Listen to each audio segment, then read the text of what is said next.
አንዲት አስተናጋጅ የማይቻለውን እስክታደርግ ድረስ የቢሊየነሩን ሴት ልጅ ማንም ሊቆጣጠራት አልቻለም ነበር። ኤቫ ኪንግስተን ወደ ግላስ ሊፍ ካፌ ስትገባ ክፍሉ በዝምታ ተዋጠ። እያንዳንዱ ሰራተኛ ማንነቷን ያውቃል። እሷ በኒውዮርክ ውስጥ በጣም ከሚፈሩት ቢሊየነሮች አንዱ የሆነው የሮበርት ኪንግስተን ልጅ ናት። ሁሉም ሰው ደንቡን ያውቃል።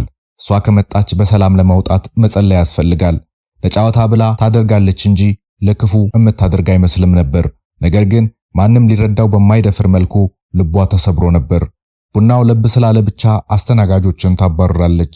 በቡናው ላይ ያለው ስዕል ትንሽ ስለተዛባ ባሪስታዎችን ታሾፍባቸዋለች። በአንድ ወቅት ደግሞ ስራ አስኪያጁን እንደምን አደርሽ ብሎ በደስታ ሰላም ስላላት ብቻ አስለቅሳዋለች። ኤቫ በምትመጣበት ጊዜ ማንም ሰው ከአንድ ሳምንት በላይ መቆየት አይችልም ነበር፣ ሊላ እስክትመጣ ጊዜ ድረስ። ሊላ የ24 ዓመት ወጣትና በከተማዋ አዲስ የሆነች አስተናጋጅ ስትሆን የቤት ኪራይ ለመክፈልና ለታናሽ ወንድሟ የትምህርት ክፍያ ወደ ቤት ገንዘብ ለመላክ የምትጥር ናት። እሷ በዝምታ የምትናገር፣ ሁል ጊዜ ፈገግ የምትል፣ ሰው እየጮህባት እንኳን አመሰግናለሁ የምትል አይነት ሰው ናት። ስራ አስኪያጁ ኤቫ ኪንግስተን በዚህ ከሰዓት በኋላ እንደምትመጣ ሲነግራት ሁሉም ሰው አስጠነቀቃት። አንደኛው ምግብ አብሳይ ከመንገዷ ራቂ ትበታትንሻለች ሲል በሹክሹክታ ነገራት። ሌላ በቀስታ ፈገግ አለች። እንግዲያውስ ፈጥኛ አስተናግዳታለሁ አለች። ከቀኑ 8:15 ላይ ኤቫ የአይን መነጽሯን አድርጋ ስልኳን በጆሮዋ ይዛ ብስጭት እየተነበበባት ገባች። ቦርሳዋን በጠረጴዛው ላይ ወረወረችው። ቡና በጣም የፈላ ከአጃ ወተት ጋር ከካርቶኑ ሳይሆን ከኋላ ፍሪጅ ውስጥ ካለው ጠርሙስ ይሁን፣ ደግሞ እንዳታዘጊ። ሌላ ራሷን በመነቅነቅ እሺ መቤት ያለች። ድምጿ የተረጋጋ፣ ፈገግታዋም እውነተኛ ነበር። ከ5 ደቂቃ በኋላ የታዘዘችውን ኤቫ ፊት አቀረበች። ባለጸጋዋ አንዴ ቀመሰችና ፊቷን አጨመደደች። ለብ ያለ ነው፣ በጣም የፈላ ነው ያልኩት። ሌላ ምንም ሳታመነታ የታዘዘችውን አነሳችና በቀስታ ይቅርታ አድርጊልኝ አስተካክለዋለሁ አለች። የአይን ማዞር፣ ማንጓጠጥ ወይም መጥፎ ጠባይ ሳታሳይ በዝምታና በታማኝነት መለሰች። ያ የአነጋገር ዘይቤ የኤቫን ቃላት በጉሮሮዋ እንዲታነቁ አደረጋቸው። ማንም ሰው እንዲመልሶላት አያውቅም። በሚቀጥሉት ጥቂት ሳምንታት ኤቫ መመላለሷን ቀጠለች። ሌላም ኤቫ ምንም ያህል ቀዝቃዛ ወይም ትዕዛዝ አብዛ ብትሆንም በዚያው በረጋ መንፈስ ማስተናገዷን ቀጠለች። አንድ ቀን ኤቫ ለምንድነው የምትታገሽኝ? ሌላው ሰው ሁሉ ስራ ይለቃል ስትል ጠየቀቻት። ሌላ በቀስታ ሳቃለች። ምክንያቱም ሰዎች ቁጥጥር አያስፈልጋቸውም ወይዘሮ ኪንግስተን፣ መስማት ብቻ ነው የሚያስፈልጋቸው። ለብዙ ዓመታት ለመጀመሪያ ጊዜ ኤቫ የምትመልሰው አጣች። ከጥቂት ቀናት በኋላ በከተማዋ ላይ ከባድ ዝናብ ጣለ። ካፌው በስራ መካከል መብራት አጣ። አብዛኞቹ ደንበኞች ወጡ፣ ከኤቫ በስተቀር። እሷ በመስኮት አጠገብ ተቀምጣ ዝናቡን በትኩረት እያየች ያልመጣን ሰው በግልጽ ትጠብቅ ነበር። ሌላ ካፌው ለአደጋ ጊዜ በሚጠበቅበት አነስተኛ የጋዝ ምድጃ ላይ የተሰራ 2 ኩባያ ቡና ይዛ በዝምታ ቀረበች። አንዱን በኤቫ ፊት ምንም ቃል ሳትናገር አስቀመጠችና ፊት ለፊቷ ተቀመጠች። ኤቫ ለተወሰነ ጊዜ ቀና ብላ አላየችም። ከዚያም በመጨረሻ በሹክሹክታ እንደገና ረሳኝ አባቴ፣ ዛሬ ልደቴ ነው አለች። ሌላ በቀስታ ራሷን በመነቅነቅ አዝናለሁ፣ በጣም ሊያም ይችላል አለቻት። ኤቫ ረጅምና የሚንቀጠቀጥ ትንፋሿን አወጣች። ለመጀመሪያ ጊዜ አይኖቿ ለሰለሱ። የሌላን ፊት እያየች አንድ ሰው ታስታውሽኛለሽ አለች በዝምታ። እናቴ ከመሞቷ በፊት የነበረቻት ነርስ፣ ልክ እንዳንቺ ረጋ ያለችና ታጋሽ ነበረች። አባቴ በጣም ስሜታዊ ናት ብሎ አባረራት። ሌላ ምን እንደምትል አላወቀችም። ስለዚህ ዝም ብላ አዳመጠች።